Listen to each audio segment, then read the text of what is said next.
My husband died 8 months ago. Last Saturday, I saw him at my granddaughter's graduation.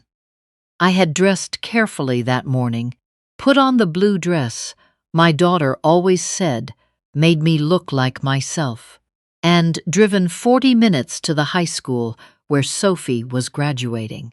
I sat in the third row of the bleachers, a paper program in my lap, a disposable camera in my purse, because Sophie had asked me specifically to bring one. She said digital photos looked too clean. She wanted something real. 8 months of mornings, waking up, reaching for the other side of the bed. 8 months of cooking for one, and leaving half the pot in the refrigerator to go bad. 8 months of driving home from church and feeling the passenger seat like an accusation. My husband Wallace had been dead since October. A car accident on Route 9 on a Thursday evening, coming home from a client miting 3 towns over. The police said he went off the road. Speed, they said. Maybe the rain. The car went into the embankment. The fire made identification difficult. There was a closed casket and a Sunday service, and 300 people who came to tell me how much everyone had loved him. I believed every word. The gymnasium smelled like floor wax and cheap flowers. Families packed the bleachers on both sides, waving programs and leaning over each other to film everything. I was watching the doors for Sophie's class to file in when I heard it. A sound so familiar it stopped my hand mid-wave. A single exhale through the nose, a small, involuntary puff of breath. The sound Wallace made every single time he sat down into a chair for 39 years. I used to tease him about it. He never believed he did it at all. I turned before I meant to. Across the aisle, 4 rows up, a man was settling into his seat. Gray hair cut close, broad shoulders in a navy sport coat. He was unwrapping the program from its fold and already rolling it, slowly, absently, into a thin tube between his palms. That was the second thing. Wallace rolled everything into tubes when he was nervous. Magazines, receipts, the church bulletin. He never noticed he was doing it. I had been watching him do it for nearly 4 decades. I told myself I was tired. I told myself grief makes us see things.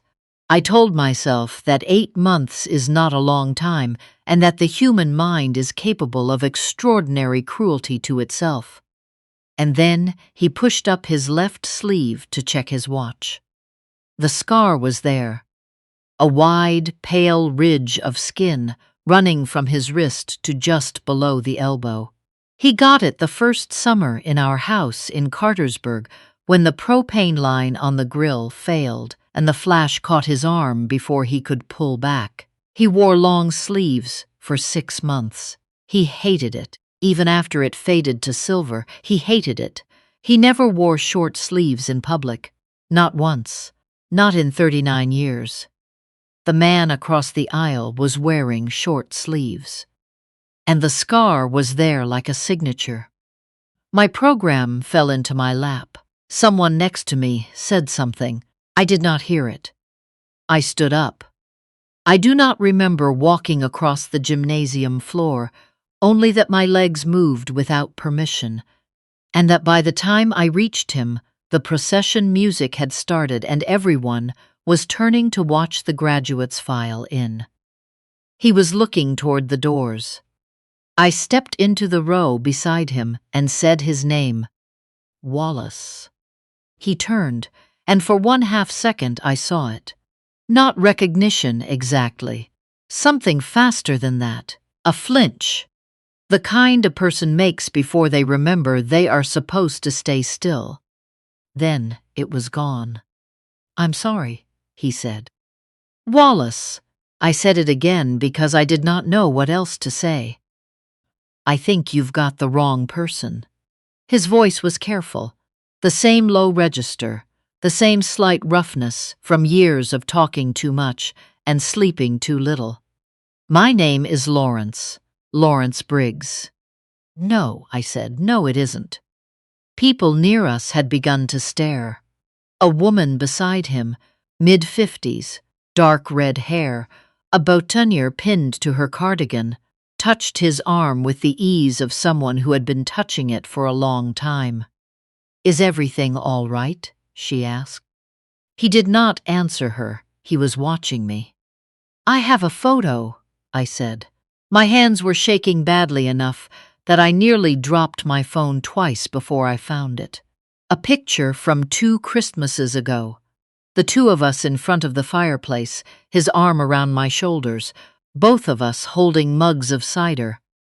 I held it out to him. He looked at it. I watched his jaw set. "I've never seen that before," he said finally. "I'm sorry. I really think you have me confused with someone else.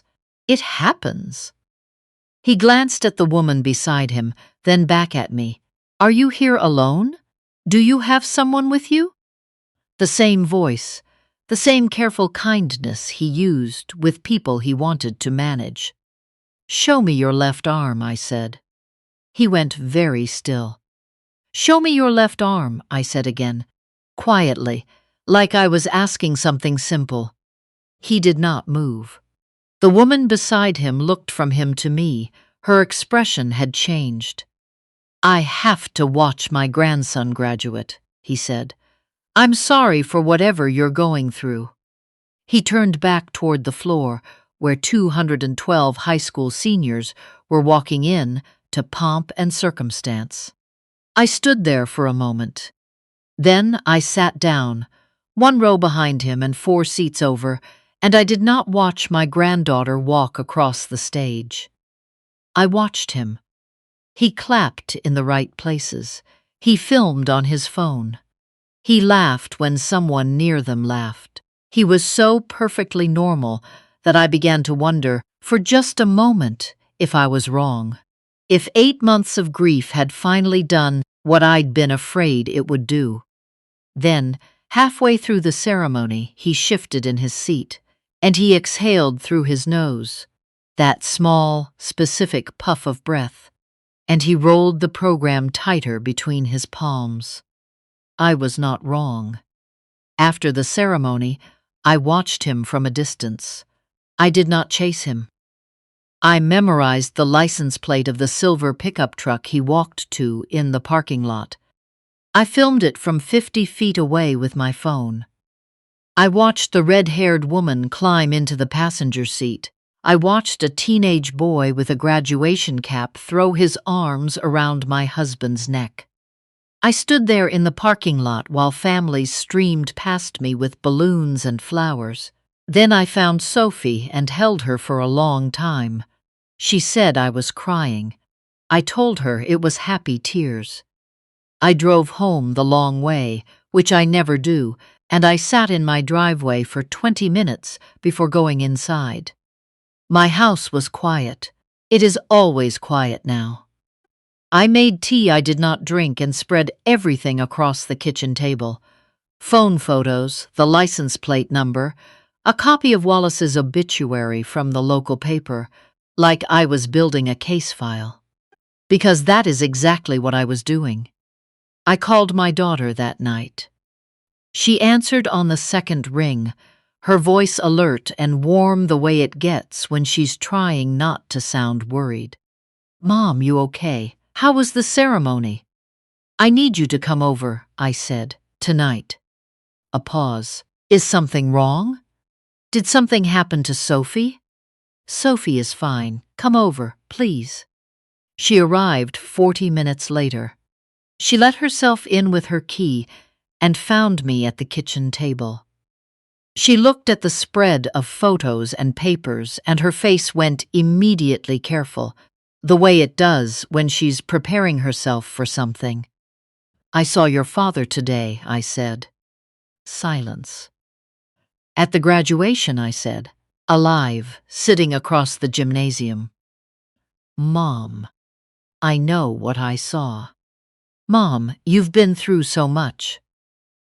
"Look at this." I slid my phone across the table, the photo I'd taken in the parking lot, his profile through the truck window, his hand on the door. She picked up the phone. She looked at it for a long time, too long. When she set it back down, her hands were trembling. I had been watching my daughter's face for 42 years. I knew every expression she had ever made. What I saw then was not grief. It was not disbelief. It was the particular stillness of someone holding something back. "Valerie," I said, "look at me." She did, and her eyes were already wet. "How long have you known?" I asked. The sound she made was not a word. It came from somewhere deeper than language.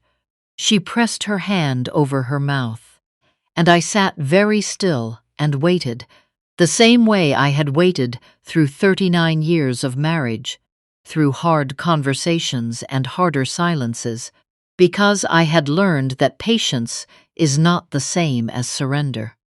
"It was my husband's idea," she finally said. Her voice was barely there. "The structure of it. Your father came to us 2 years ago." 2 years. He said he wanted to leave, said he'd been unhappy for a long time, said there was someone else. She wiped her face with her sleeve. He said if he just walked out, you'd get the house and half of everything. He said it would take years in court. She stopped, started again. He had a $2 million life insurance policy. You were the beneficiary, but if he died, it would pay out within months. And he said that money was his, and he'd been paying into it for 30 years. And who is buried in that grave? I asked. She closed her eyes. A man your father found through my husband's work. A contractor. Terminal, stage 4, no family nearby. Your father paid him, paid his sister in Phoenix. She swallowed hard. The accident was staged. The car was his, but he wasn't in it. The other man was already in hospice. He had maybe weeks. He agreed. I don't know why. Maybe for the money. Maybe he just wanted it finished. The ceiling fan turned slowly overhead. I listened to it. "The insurance paid out," I said. "Yes." "To me." "To you." And then my husband said we should hold it in the joint account temporarily, just until things settled. "And you spent it." She did not answer. "How much?" I asked. She looked at the table. "Most of it." I stood up. I walked to the kitchen window and looked out at the backyard. At the rose bushes Wallace had planted 12 years ago that had gotten out of control since October because no one was pruning them. At the garage where his truck used to sit. I turned around. "I need you to leave," I said. "Mom, I need you to leave right now, and I need you not to call me for a few days." She stood. She was crying in earnest now, the kind of crying that collapses people.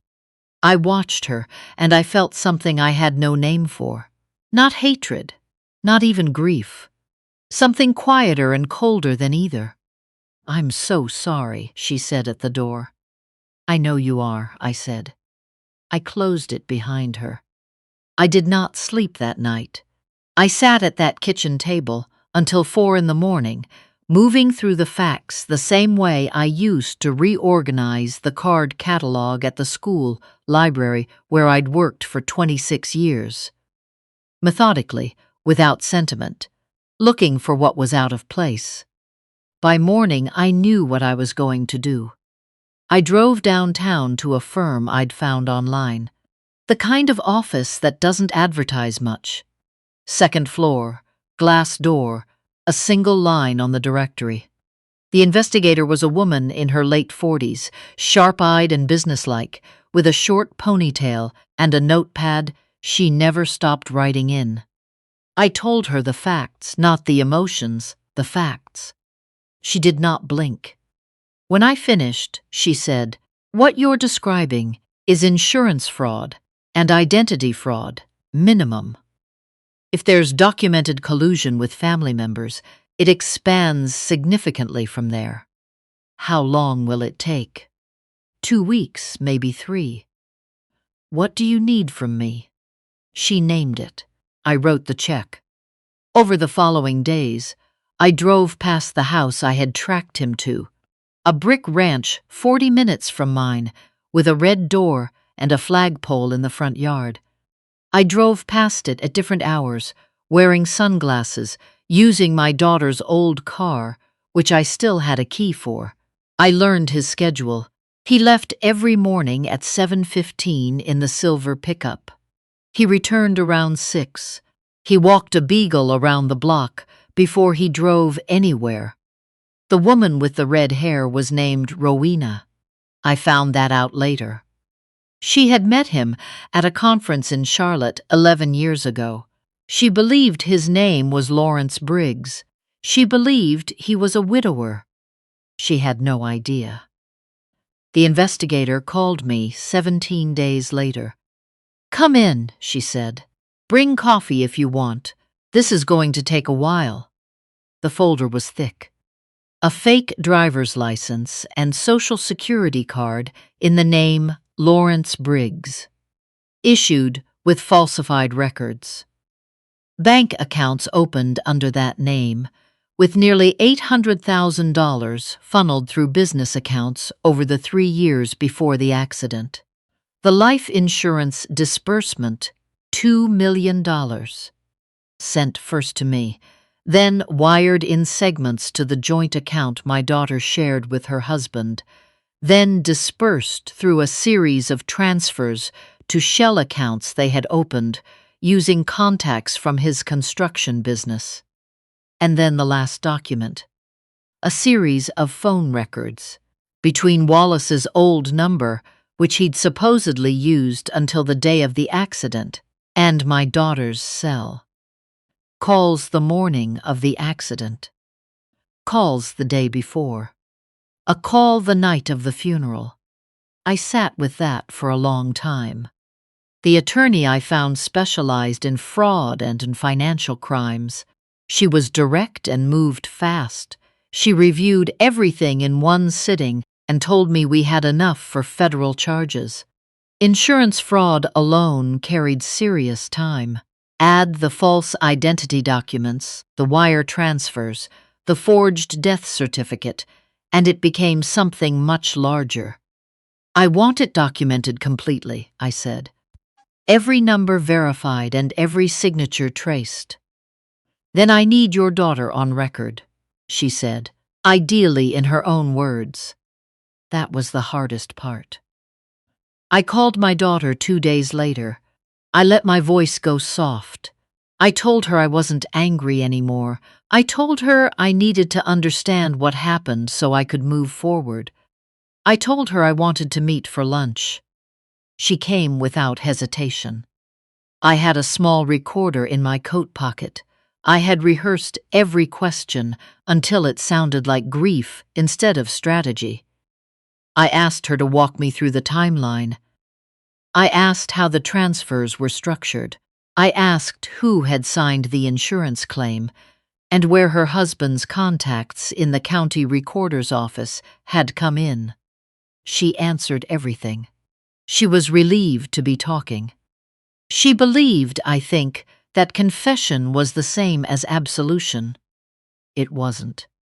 While we ate, my attorney had already filed the emergency petition with the court to freeze the remaining accounts. The wire records told the rest of the story. By the time my daughter walked to her car, the case was sealed. My attorney called at 4:30 that afternoon. "The DA has accepted it," she said. "They're moving on the warrants today." I sat in my living room in the quiet house and said nothing for a moment.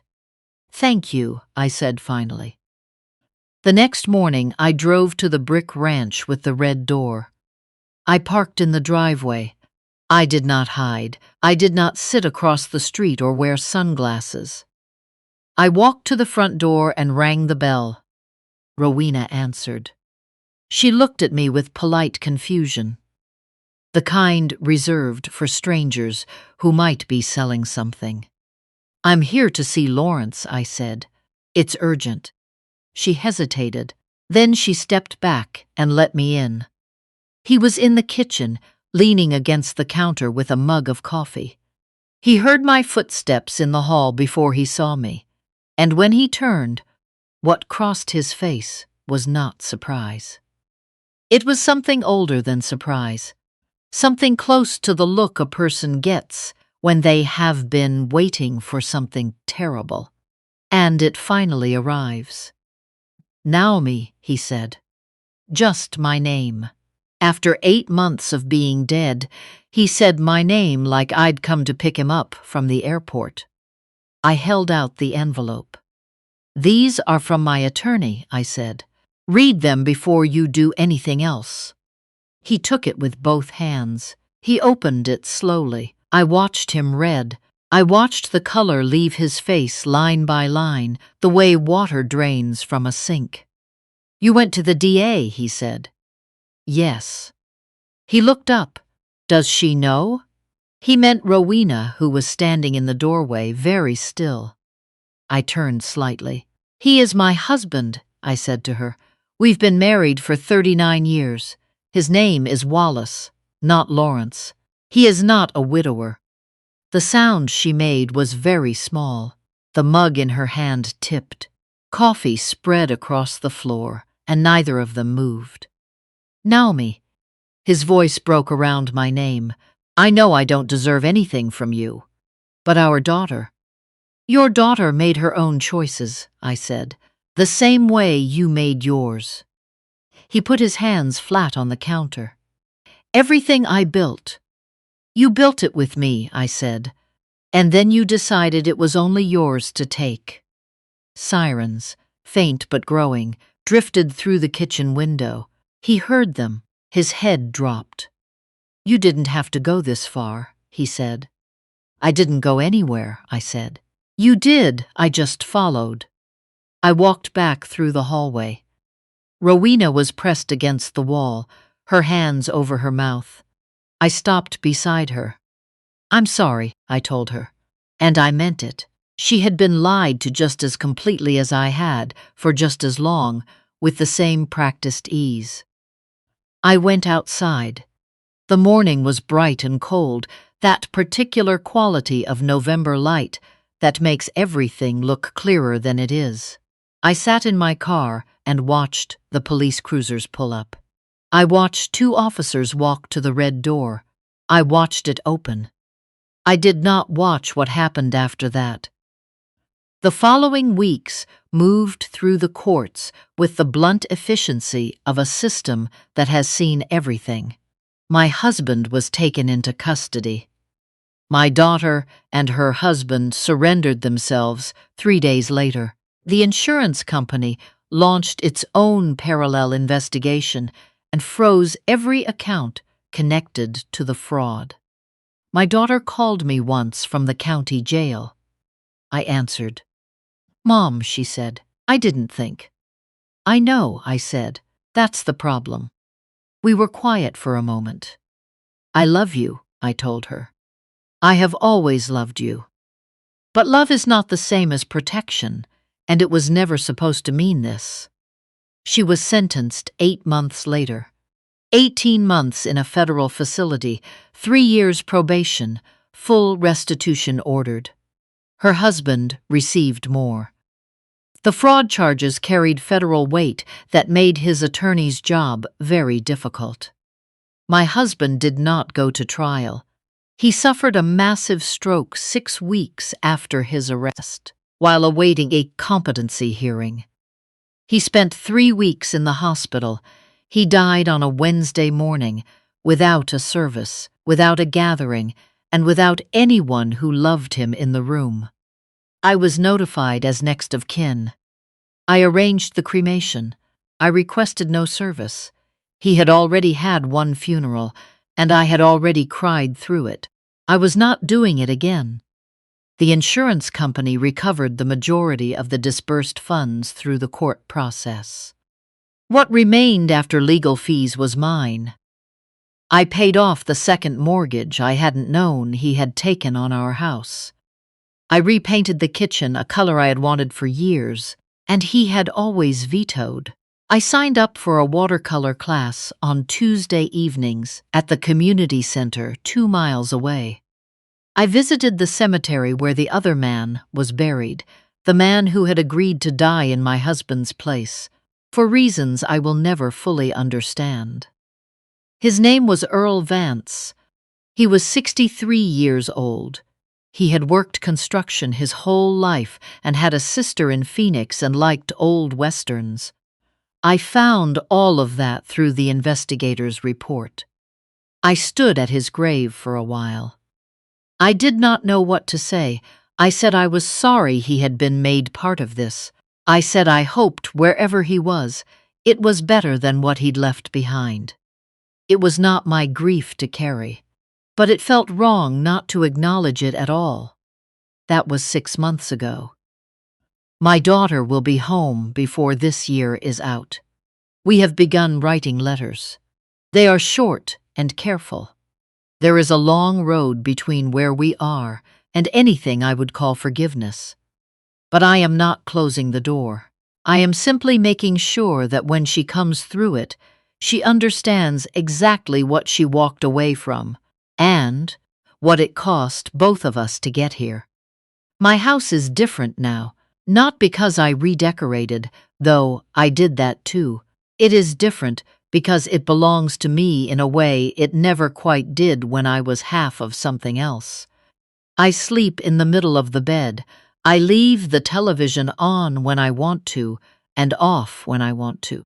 I went to Vermont in September with a friend from the library, and we ate at a ridiculous restaurant and laughed until we cried, and it was the most genuinely good I had felt in years. Some mornings I still reach for the other side of the bed. 39 years of habit does not dissolve just because the truth came out. But what I reach for now is different. It is not Wallace I miss. It is the life I believed I was living. The man I thought I had married. The partnership I was certain I was in. That man did not exist. Maybe he never did. Or maybe he did once for a little while, and then he made choices that unmade him. I cannot know. What I know is that you cannot mourn something built on a lie any more than you can water a garden and expect flowers where there were never seeds. What you can do is decide what gets planted now. I am 64 years old. I have half a life ahead of me, maybe more, and I intend to spend it as someone who knows exactly who she is and what she will not accept. I will not confuse loyalty with erasure. I will not call silence strength. I will not shrink myself to fit a shape someone else decided I should take. Sophie is going to study environmental science in the fall. She calls me on Sunday afternoons and tells me about her classes and her roommate situation and what she thinks about everything, the way young people do when they trust you completely. Last Sunday she asked me if I was okay, really okay. I told her yes. And for the first time in a very long time, I meant every word of it.